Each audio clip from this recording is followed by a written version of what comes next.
And now, please welcome your host and moderator, President of Ralston College, Dr. Stephen Blackwood.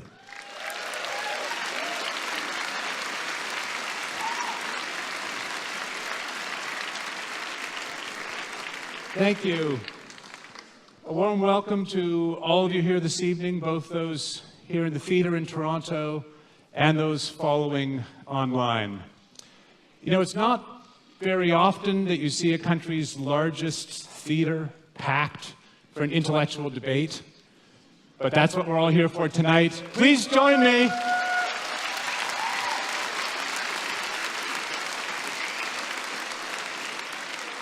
Please join me in welcoming to the stage Dr. Slavoj Žižek and Dr. Jordan Peterson.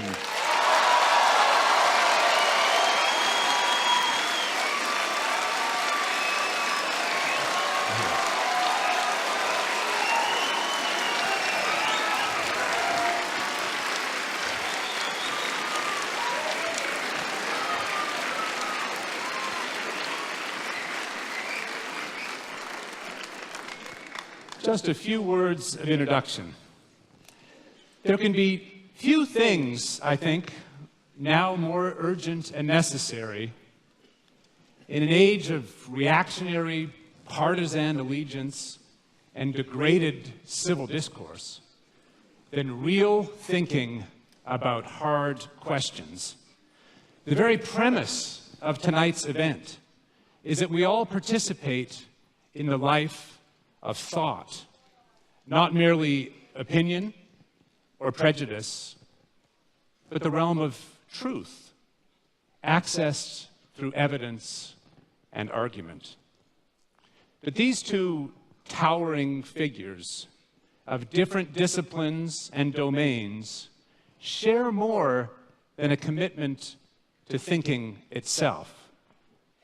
They are both highly attuned to ideology and the mechanisms of power. And yet, they are not principally political thinkers. They are both concerned with more fundamental matters: meaning, truth, freedom. So it seems to me likely we will see tonight not only deep differences, but also surprising agreement on deep questions. Dr. Slavoj Žižek is a philosopher. He has not one, but two doctoral degrees, one in philosophy,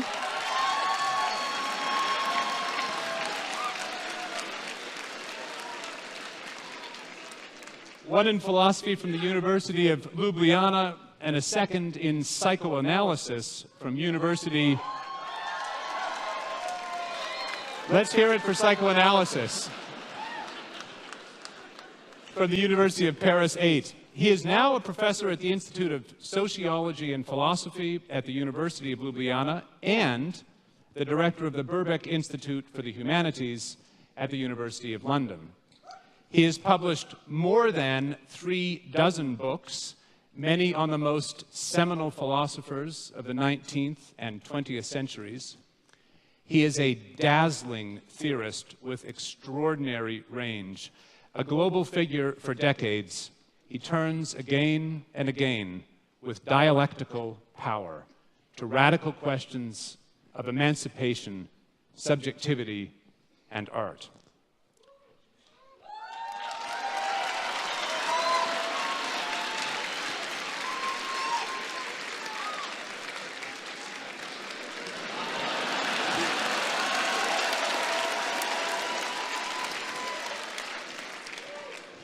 Dr. Jordan Peterson is an academic and clinical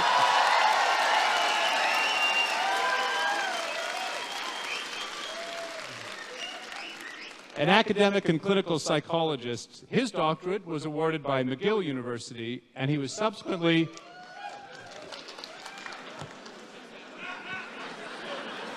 we got some McGill graduates out here. He was subsequently professor of psychology at Harvard University and then the University of Toronto, where he is today.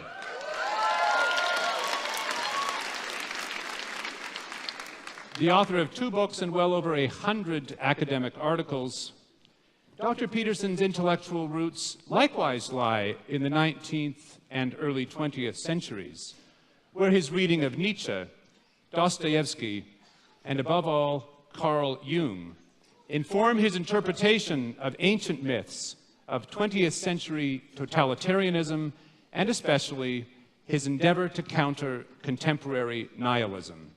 His 12 Rules for Life is a global bestseller, and his lectures and podcasts are followed by millions around the world.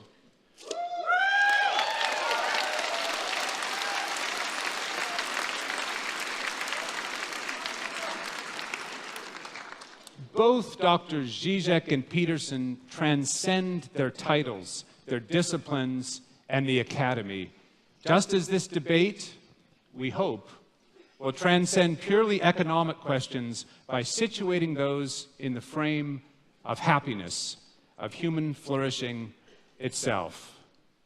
We're in for quite a night. A quick word about format. Each of our debaters will have 30 minutes to make a substantial opening statement, to lay out an argument. Dr. Peterson first, followed by Dr. Zizek. Each will then have, in the same order, 10 minutes to reply. I will then moderate 45 minutes or so of questions, many of which will come from you, the audience, both here in Toronto and online. With that, let's get underway. Please join me in welcoming Dr. Jordan Peterson for the first opening statement.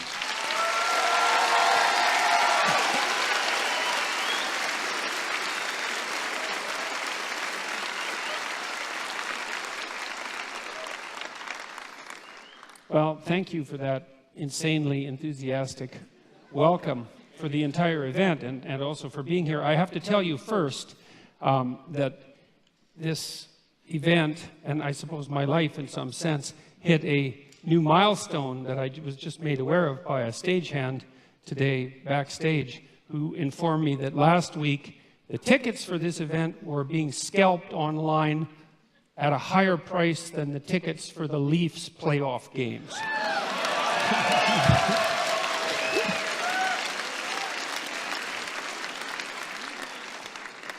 So I don't know what to make of that. All right, so how did I prepare for this? I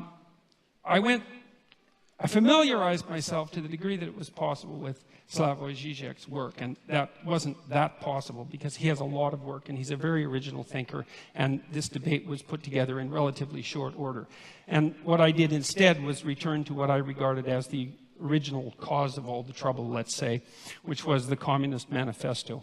And what I attempted to do, because that's Marx, and we're here to talk about Marxism, let's say, and what I tried to do was read it.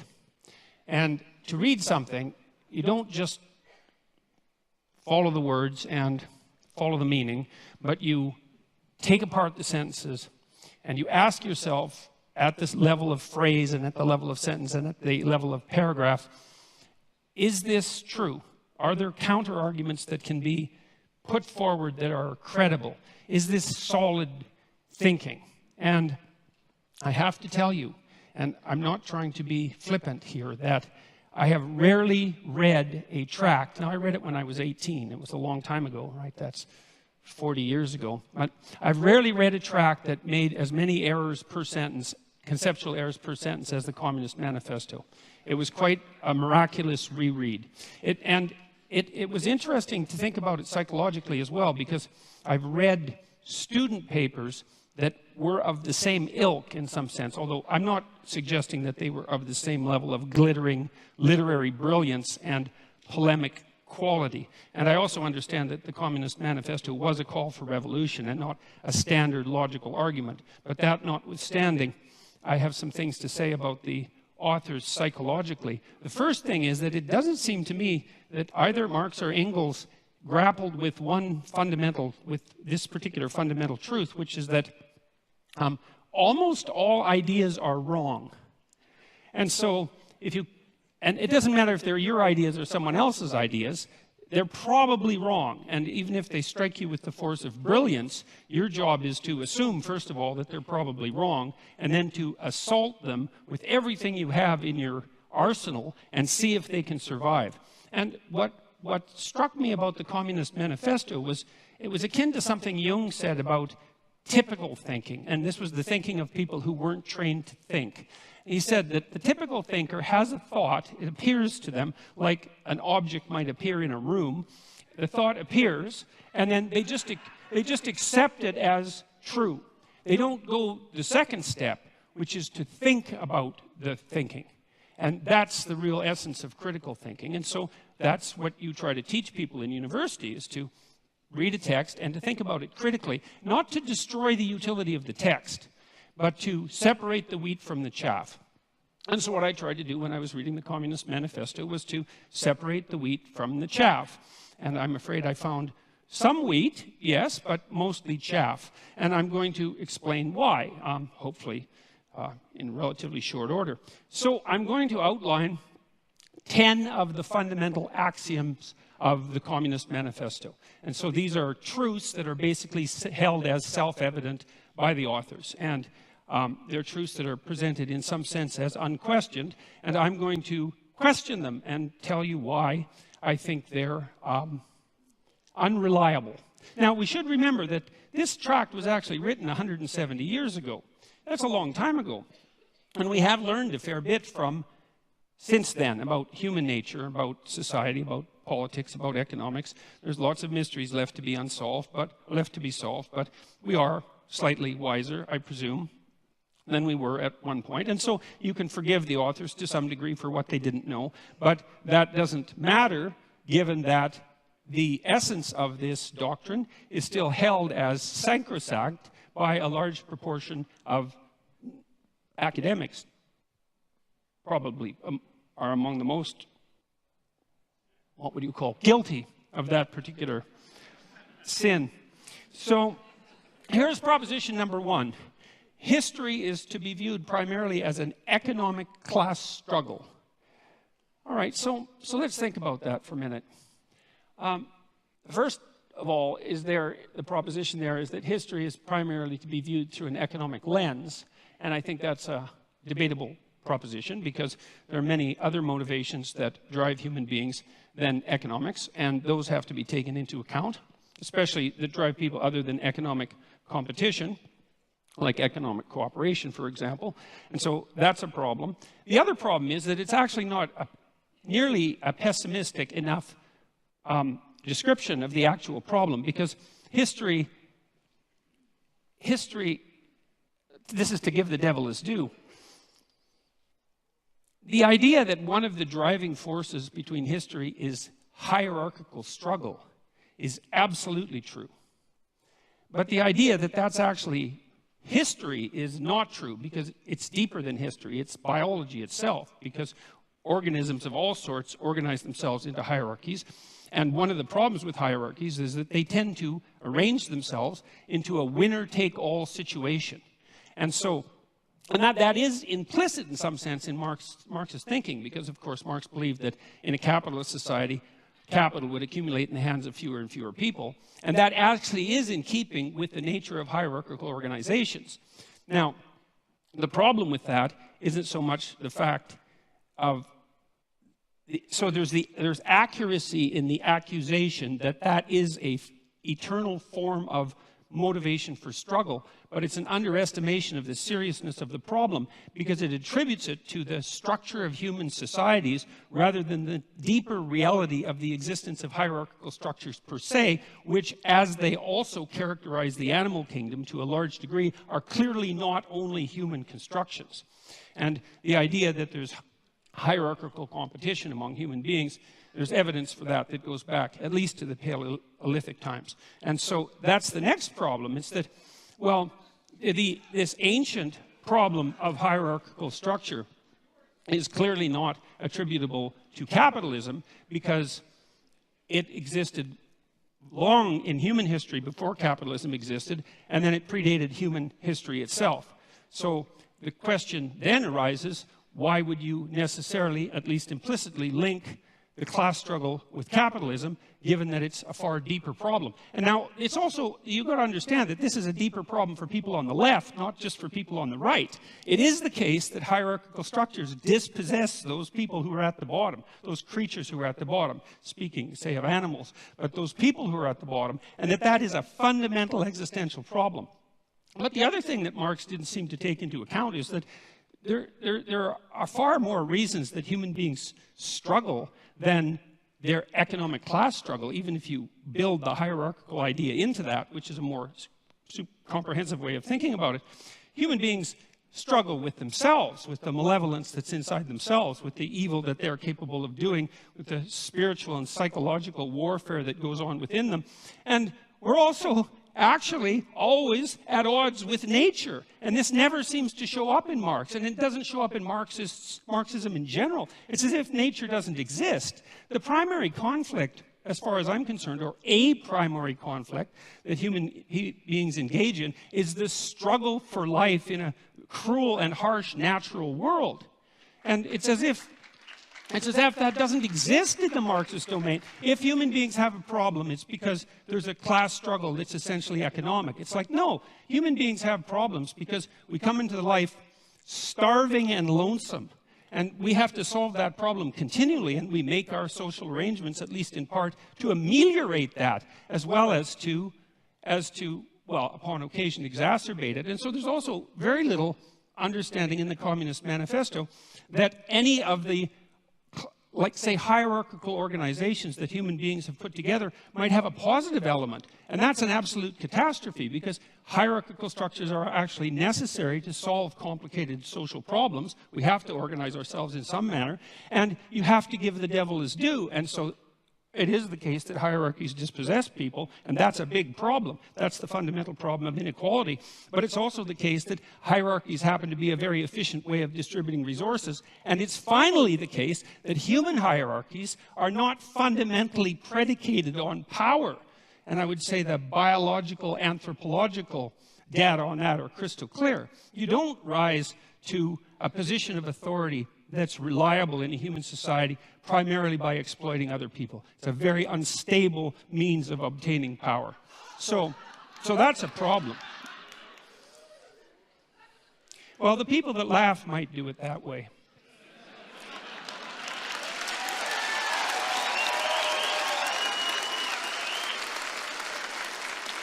Okay, now another problem that comes up right away is that Marx also assumes that you can think about history as a binary class struggle with clear divisions between, say, the proletariat and the bourgeoisie. And that's actually a problem, because it's not so easy to make a firm division between who's exploiter and who's exploitee, let's say, because it's not obvious, like in the case of small shareholders, let's say, whether or not they happen to be part of the oppressed or part of the oppressor. This actually turned out to be a big problem in the Russian Revolution. And by big problem, I mean tremendously big problem. Because it turned out that you could fragment people into multiple identities, and that's a fairly easy thing to do. And you could usually find some axis along which they were part of the oppressor class. It might have been a consequence of their education, or it might have been a consequence of the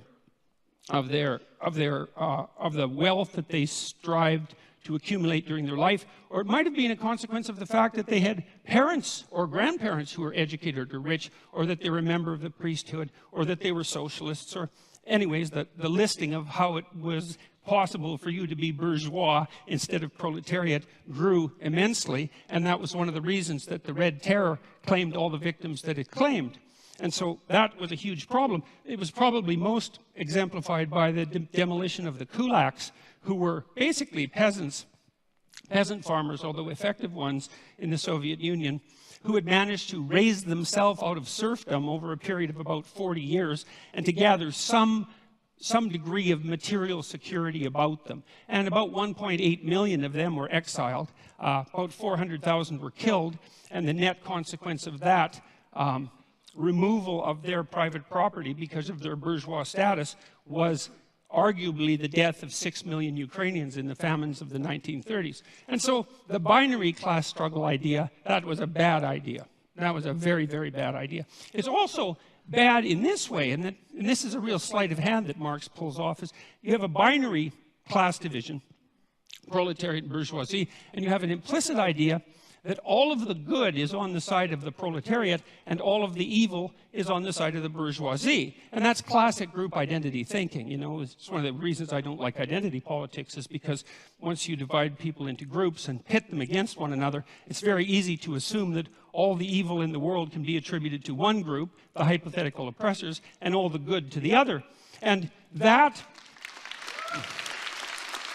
Well, and that's naive. That's naive beyond comprehension, because it's absolutely foolish to make the presumption that you can identify someone's moral worth with their economic standing. So, and that actually turned out to be a real problem as well, because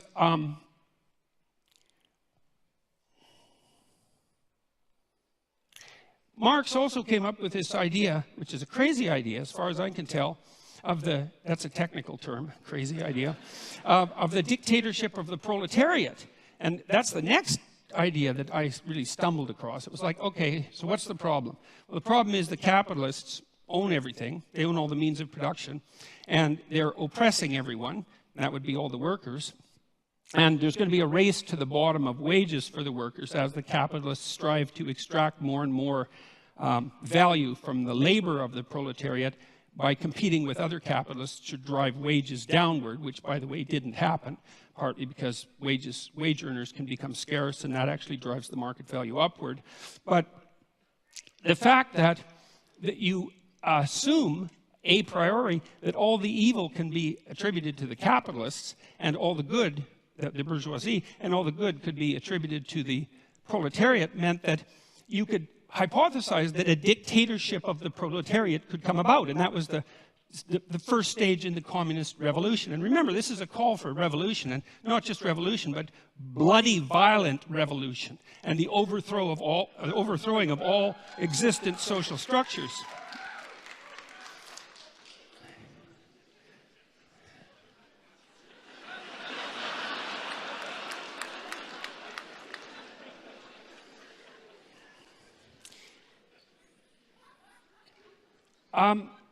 Anyways, the problem with that, you see, is that because all the evil isn't divided so easily up into oppressor and oppressed, that when you do establish a dictator of the proletariat, to the degree that you can do that, which you actually can't because it's technically impossible and an absurd thing to consider to begin with, not least because of the problem of centralization, and you have to hypothesize that you can take away all the property of the capitalists.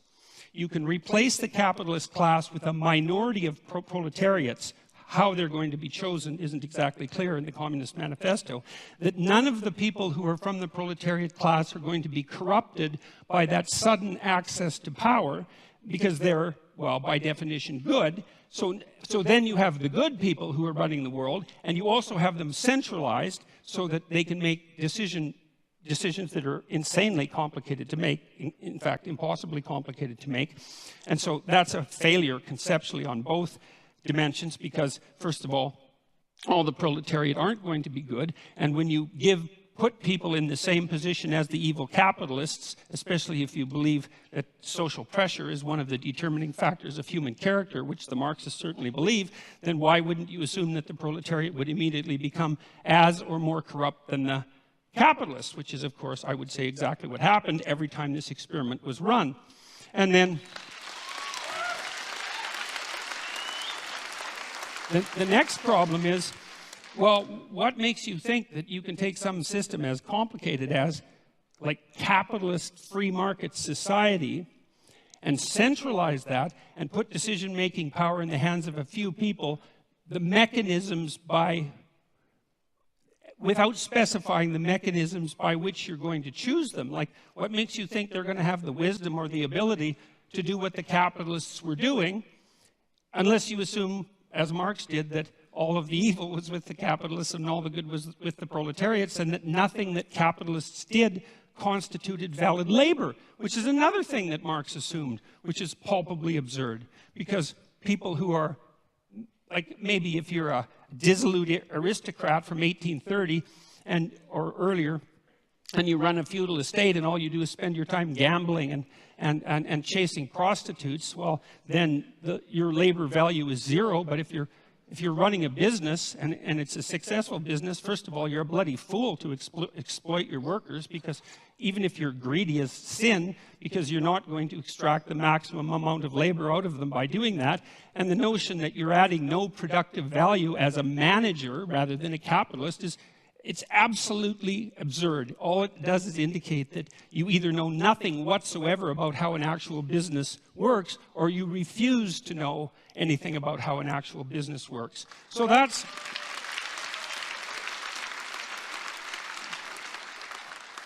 also a big problem. So then the next problem is the criticism of profit. It's like, well, what's wrong with profit exactly? What's the problem with profit? Well, the idea from the Marxist perspective was that profit was theft. But profit, well, can be theft because crooked people can run companies, and so sometimes profit is theft, but that certainly doesn't mean that it's always theft.